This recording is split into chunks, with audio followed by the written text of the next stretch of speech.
Di sini dikatakan tidak ada seorang wanita menyakiti suaminya di dunia melainkan istrinya dari bidadari. Di surga mengatakan, jangan kau menyakitinya. Semoga Allah membinasakanmu. Bismillahirrahmanirrahim. Muadz bin Jabal radhiyallahu anhu meriwayatkan sabda Rasulullah sallallahu alaihi wasallam, "La tu'dhir imra'atun zawjaha fid dunya illa qalat zawjatuhu minal hurin 'ain, la tu'dhihi qatalakillah, fa innama huwa indaki dakhilun yushiku an yufarikaki ilaina." Sebelum saya baca terjemahan, ibu-ibu jangan tersinggung dengan hadis ini. Ya.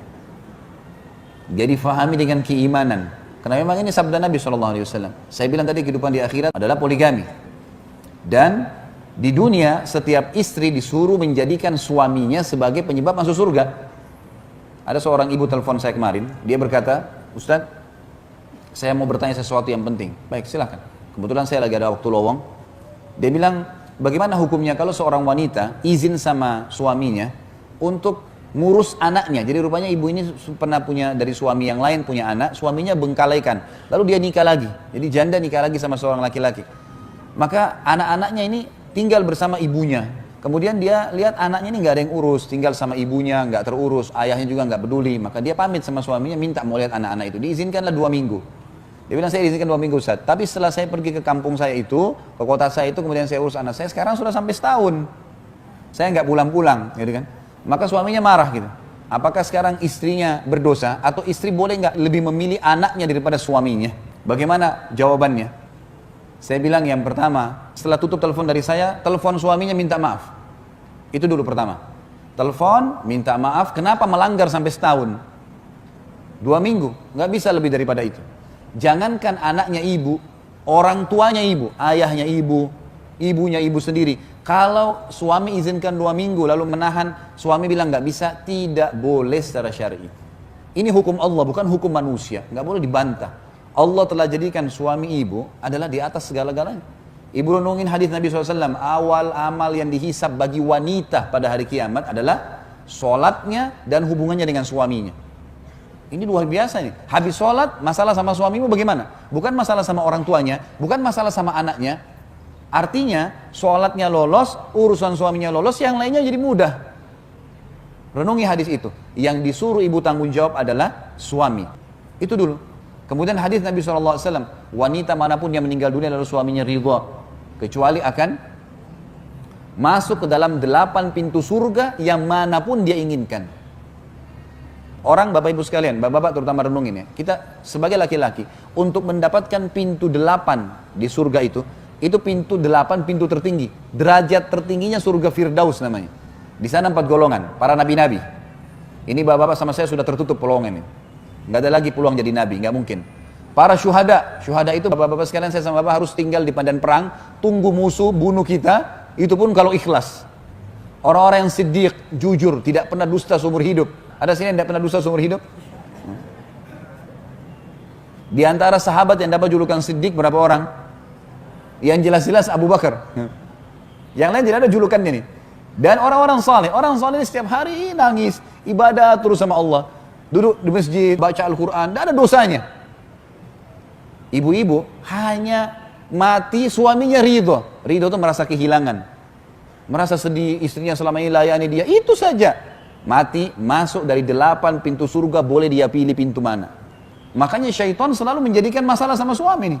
Ya. Apa saja dibuat masalah, apa saja marah, apa saja tersinggung, gitu kan. Hati-hati syaitan masuk ke pintu-pintu yang kadang-kadang tidak perlu marah, tidak perlu cemburu, tidak perlu iri. Tapi masuk syaitan, karena merusak. Kenapa nggak kemas baik-baik suami menjadi manusia, menjadi penyebab saya masuk surga? Bukan karena dia, tapi karena Allah. Jangan berkeluh kesah terlalu banyak. Kalau suaminya zalim, doakan supaya kita menghabiskan umur kita pada hal yang positif, gitu kan? Pada hal yang baik. Itu yang kita maksudkan.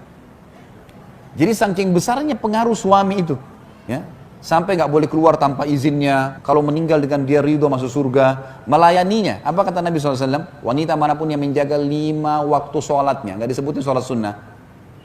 Azan, subuh, duhur, asar, maghrib, isya. Kalau ibu mengerjakan sunnah itu plus.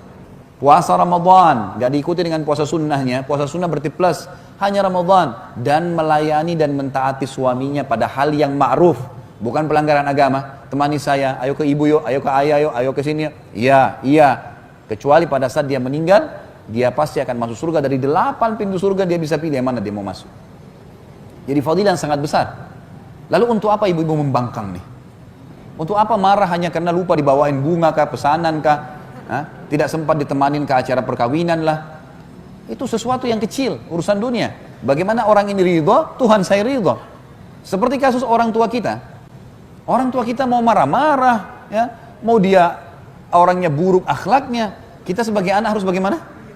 Bakti. Nggak dibalas keburukan dengan keburukan. Kenapa? Karena Allah yang perintahkan. Jangan balas kebodohan dengan kebodohan, keterpurukan akhlak dengan keterpurukan. Ini salah, gitu kan? Orang tua kita bagaimana kita harus buat baik. Kenapa? Karena Allah yang memerintahkan dan Allah gantungkan pahala yang besar situ. Sama kasus rumah tangga. Sama kasus rumah tangga. Tentu ini berlaku juga pada suami. Misalnya kata Nabi SAW, janganlah seorang suami yang mukmin, ya, membenci istrinya yang mukminah. Karena kalau dia tidak menyukai satu perilaku, dia masih bisa mendapatkan perilaku-perilaku yang lain yang baik. Artinya saling toleransi, saling memaafkan. Yang penting pelanggarannya bukan masalah nusyur, bukan masalah pembangkangan terhadap hukum Allah Subhanahu wa taala. Ibu-ibu sekalian, hati-hati sabda Nabi SAW yang seperti ini. Ada bidadari di surga bisa mendoakan ibu keburukan. Ini hadisnya, saya bilang tadi jangan tersinggung. Harus difahami dengan keimanan. Kata Nabi SAW, tidaklah seorang wanita atau istri menyakiti suami di dunia. Wanita manapun yang memalingkan wajahnya dari suaminya karena merasa lebih hebat, lebih pintar, lebih kaya, kecuali dia akan dilaknat oleh malaikat, sampai suaminya ridho. Dan siapapun wanita yang membuat suaminya murka, marah, maka yang di langit Allah akan murka padanya. Bayangkan dihubungkan sama Allah, Allah murka padanya sampai suaminya ridho. Ya, memang hadisnya begitu. Di sini dikatakan tidak ada seorang wanita menyakiti suaminya di dunia melainkan istrinya dari bidadari.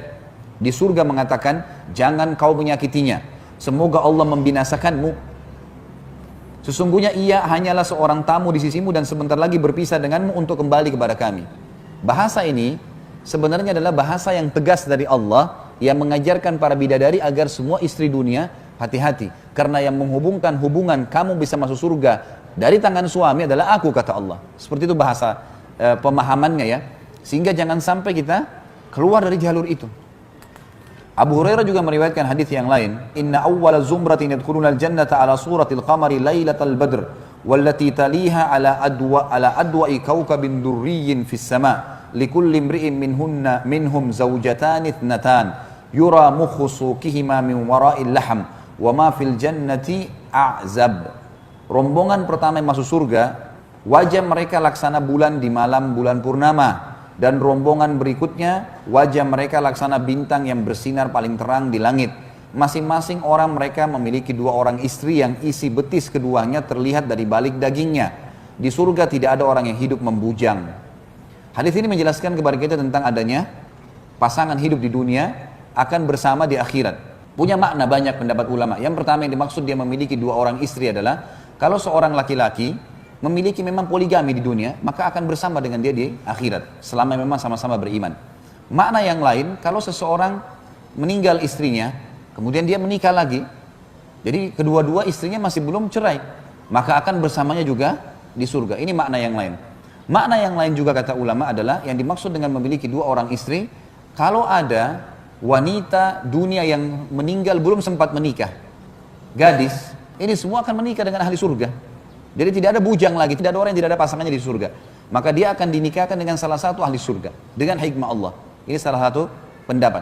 Kemudian pendapat yang lain dimaksud adalah istri di dunianya akan bersamanya dan bersama juga bidadari yang akan mendampinginya. Karena memang saya sudah pernah jelaskan Bapak Ibu sekalian, di surga sudah berbeda dunia. Di surga semuanya kehidupan poligami. Memang sudah hikmah Allah seperti itu.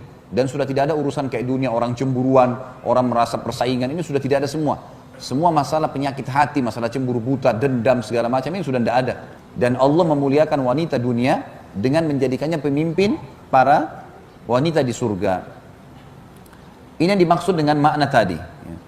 Dan banyak pendapat. Ulama tentu menggabungkan antara pendapat ini. Bukan mustahil semuanya ini adalah benar. Tapi penyampaian Nabi SAW, kalau mereka akan memiliki 2 orang istri.